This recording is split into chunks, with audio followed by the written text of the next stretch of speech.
I'm Tanya Motorzitsky with a warning to puppy lovers when purchasing a pet from the pet store.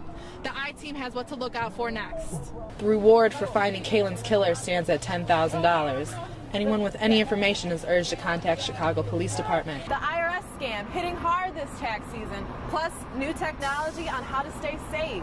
We've all heard the saying, how much is that dog in the window? Well, before you buy, this group has a message you'll want to hear. Residents have been calling for weeks about missing manhole covers.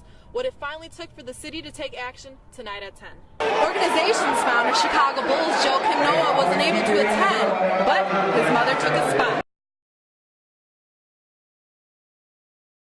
Angelique, Kaylin had a promising future. She was studying paralegal at Robert Morris University and hoped to one day be a lawyer. Kaylin's dream of becoming a model was also in motion when someone suddenly took her life. I love you!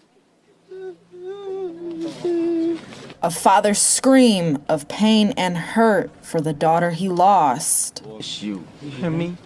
I'm gonna miss you! Nobody does. Where's he? Now I am found. At Evanston's Elks Park, family and friends of Kaylin Pryor recently came together for a vigil in her honor. Kaylin always knew where the free food was. Kaylin was leaving her grandmother's house on November 2nd in the city's Inglewood neighborhood when police say she was fatally shot while standing at a bus stop. She always wanted to be a lawyer, and she could have been one, you know. Kaylin was one day away from signing a modeling contract. She won the Mario Tricoci Make Me a Model contest in September. I don't understand the logic behind taking someone's life that never did anything to you. Kaylin never did anything to anyone. The reward for finding Kaylin's killer stands at $10,000. Anyone with any information is urged to contact Chicago Police Department. All Kaylin wanted to do was eat, dance, and just live life. Kaylin never did anything. Loved ones say they won't rest until her killer is brought to justice. I hope you turn yourself in, because it only makes it worse. Kaylin, you're a star. You made it. You're a star. A friend of Kaylin's also at the bus stop was wounded. The 15-year-old boy is still recovering. Police say they don't have any leads. Her funeral was held November 14th. Back to you. Apps, social media, and the internet at the palm of our hands, it appears that pornographic magazines are a thing of the past. Playboy is doing something it's never done since the magazine started in the 50s. It's covering up the women who appear on its pages. Playboy, a magazine that took part in the sexual revolution, is getting a facelift. The biggest change? No more nude photos. The world has moved on in terms of what is considered risque, and Playboy has not. Playboy will still continue to publish sexy, seductive photos and include the iconic Playmates, but the magazine is putting more emphasis on the stories and interviews. Playboy does have some good readings. What Playboy does now can be seen almost in any underwear ad.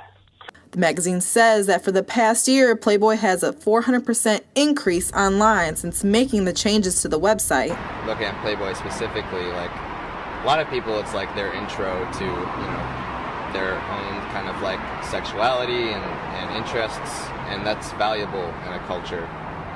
We don't want to get things backwards, and the internet is definitely not the place to learn about those things. Playboy, it seems to me, had to make a decision, either to go to hardcore, really porn direction, or to stay a magazine for men who like to read. The answer to the question probably isn't that the nudes need to leave. I mean, I'm sure there are things that we could change about the way that we're presenting, nude photographs and stuff, and social media has a lot to do with that. Playboy says the magazine will continue to stay true to the core values with the new vision of the magazine. More details on the changes will be announced in the upcoming months. You can expect to see the new Playboy in March of next year. It was more than a handful of Chicagoans that headed to the Chicago Theater. The controversial movie Chirac had an exclusive premiere here in the city. Since director Spike Lee released the title of the film, some have questioned how he will portray violence in the city. Welcome to Chirac. Chirac, where we at? Chirac, The name Yahoo News says Chicago coined from youngsters that live here. That compares the city to a war zone. This movie's about a tale of two cities. Director Spike Lee received a lot of backlash from the name alone. Some Chicagoans who saw the movie are not happy with how he portrayed the city's gun violence on the big screen. It would have kind of been better if they would have portrayed what was really going on, you know? Like, I feel like that ain't what's really going on every day in Chicago. I feel like it was a slap in the face to Chicago and like what we're going through. The film is based off the Greek satire Lysistrata, but some Chicagoans say the film doesn't properly portray the city's violent epidemic. We are facing such a serious problem here. It was really not a time for it to be made into a joke. All rights of access. The movie is about a group of women abstaining from sex until their men stop the violence. And the women not really protesting to stop it.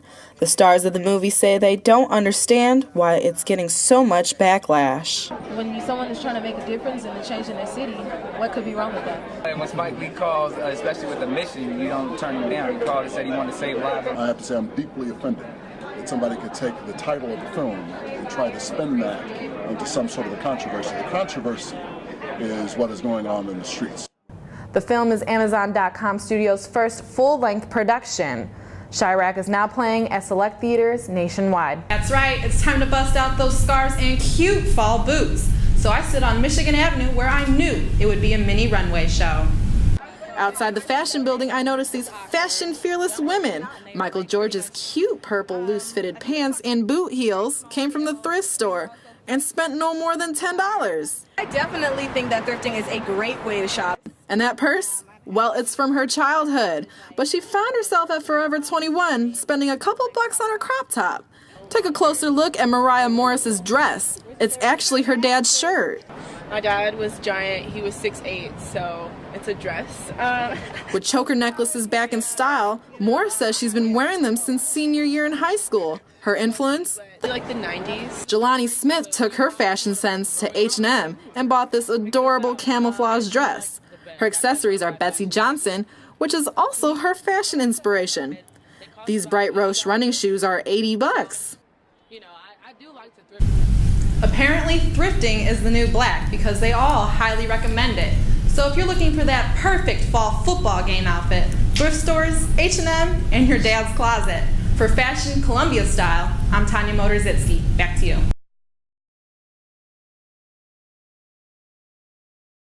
During this time of giving, one Chicago food pantry is providing to those in need with more than just food. Reporter Joanne McKyle has more on this story. Thanks, Joanne. Uninsured Americans in 2016 will have to pay larger fines totaling about $1,000 per household. The Kaiser Family Foundation says the fines are almost double in comparison to last year's tax penalties under the Affordable Care Act.